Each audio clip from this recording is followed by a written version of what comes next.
What took me by surprise was seeing a Tesla Model 3 in Kathmandu. As far as I know, there are no Tesla superchargers in Nepal. Is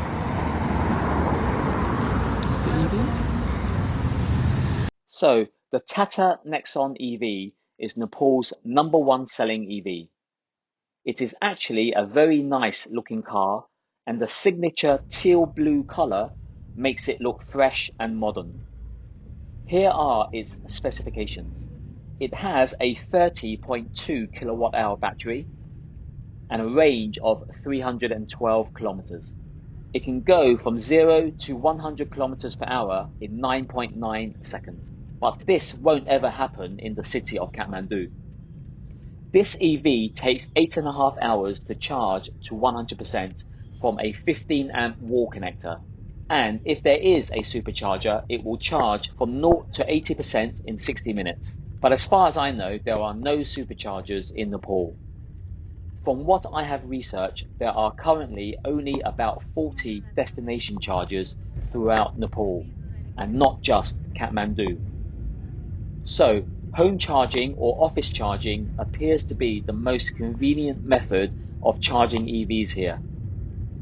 There simply is no infrastructure for charging EVs and taking road trips. Now, while it's really positive to see dozens of EVs on the streets of Kathmandu, the real question is whether the actual infrastructure is present or will be present to support this development.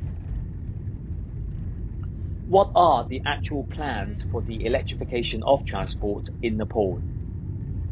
I will reference an excellent article titled Nepal's Big EV Bet about the state of transport, traffic accidents, and even more alarming, deaths from air pollution in Nepal in the description below. Evidently, much more needs to be done throughout all sectors in Nepal instead of just one government which is in temporary power making short-term policies to help subsidize the select few who can afford to buy EVs. What about the rest of the population? Are there electric buses, electric trains? There's nothing in the pipeline for mass transit. This is a really huge subject, and I'll be happy to hear your thoughts in the comments section below. As always, thanks for watching and stay safe.